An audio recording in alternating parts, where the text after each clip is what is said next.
Good morning. It is Friday the 15th, and we got a little bit of information to give to you guys today. But I wanted to explain in the dirty shop hat, dirty clothes. Been up very, very early this morning and yesterday morning. Got up at about 2 o'clock yesterday morning. Went out to the shop, trying to get some stuff done because we're so busy during the day. I'm going into the evening, and I come screeching to a halt at night, and I just can't. I don't have the energy to do anything else. So I have to get up really early. Yesterday, I got up at 2 a.m. Today, I got up around 3 o'clock. Went out to the shop so I could work on some things. I'll share what I've been doing. I've been not trying to work on the Jeep here. So as you can see, this is the Jeep as it was when I picked it up. It's a hot rod of a Jeep, but I always wanted the Jeep truck style. Um, and the only thing I didn't like about it is they took the truck bed and they stuffed, they built this roll bar system that has the tire carrier in the bed. So I couldn't use it as a truck, which is really kind of frustrating.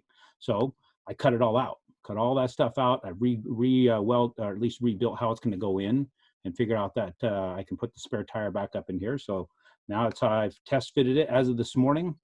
So now I got to actually strip that bed liner off and have it resprayed. I've got a tailgate for it sitting out there I'm gonna put on. So who knows? I might just share with you Jeep heads a little bit of what I got going on with that. That's outside my shop there at my place. So that's what's why I am still dressed like this, and being able I'm able to work from home anyway. Might as well just leave what clothes on you leave on what clothes you have and keep doing business. So we're on the phone working with investors, helping them get their business up and going. And what I'll do is I'll kind of share with you what the market's doing right now. Again, it's still staying fairly flat. We're not seeing a lot of crazy movement. The Fed is keeping it well within the range. We've kept this range for a very long time, since April 8th. They've kept it purchasing mortgage-backed securities, $4 and $5 billion a day as of late. Coming down from that several, $10 to $12 billion a day when they first started doing this. So we're keeping it above the 25-day moving averages, where it looks like we're going to stay in this really tight range. And if we continue to stay there, the rate's going to stay in a similar place to where we have been. But we're still seeing those points, as I'd referenced earlier in the week. You're still going to see points in the lower down payment loans. It's not something we can get away from because of the servicing side of the industry. But if you recall, part of what we were talking about on actually Wednesday's video, talked a little bit about inflation, how inflation is nullifying compound interest. But one of the other things is a huge benefit to the inflation piece is what we get in the rents.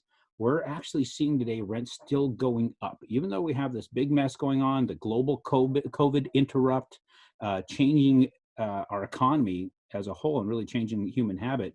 We're also seeing that there is rental applications are up from what I'm being told from all the property managers I'm working with. They're saying that they're getting more qualified renters submitting applications. We're also seeing collection of rents are still fairly high. I've not heard anything otherwise. If I do hear something otherwise, I'll let you know. We have people really wanting those single family residences, want to get out of the apartments. And when we talk about rents, especially the fact that they continue to go up, and they have continued to go up all across the board for years. You'll take a look here.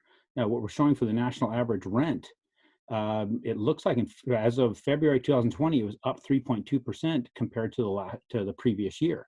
And in this graph from 2010 all the way to 2020, look at what rents has done.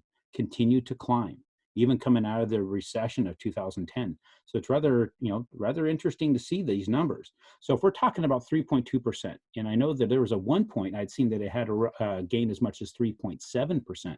That's probably right back up in here. That's kind of an interesting thing to consider when you think about your long-term leverage on this asset, this single-family residence. And as we talked about inflation devaluing the instrument you're paying it back with, that you're seeing the dollar declining, but yet they're going to accept that exact same dollar amount, so you're paying less and less the longer you take to pay. Well, now look at the spread. You get to raise rents as a result. So we're going to switch screens here, and let's calculate something real quick. So if we're going to talk about you paying less and less every year, let's see what that equates to when you look at your ability to raise those rents. So let's say, we talked about a $100,000 purchase before, 20% down with an $80,000 loan, and what you're really going to pay in principal and interest versus what the actual dollar amount's going to be, or the dollar value over time with inflation. But let's say you get to raise rents. So you bought a $100,000 property with a 1% rent to value ratio. So let's say that is now, let's say $1,000 a month in rent, right? And you get to raise it by only 3%. So it's 0.03, 30 bucks. Nothing real sexy. But let's say you were getting $200 a month in cash flow, right?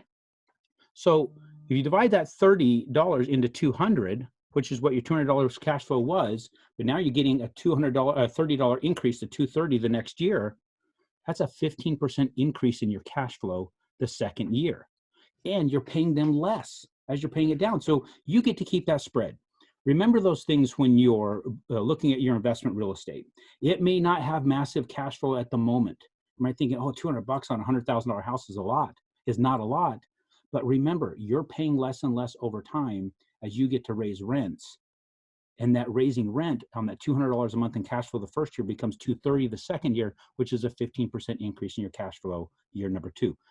And it continues to compound. That's a compound increase every time you raise rents, and you're paying a compound decline in the payment on the loan. So something interesting to consider, something to kick around.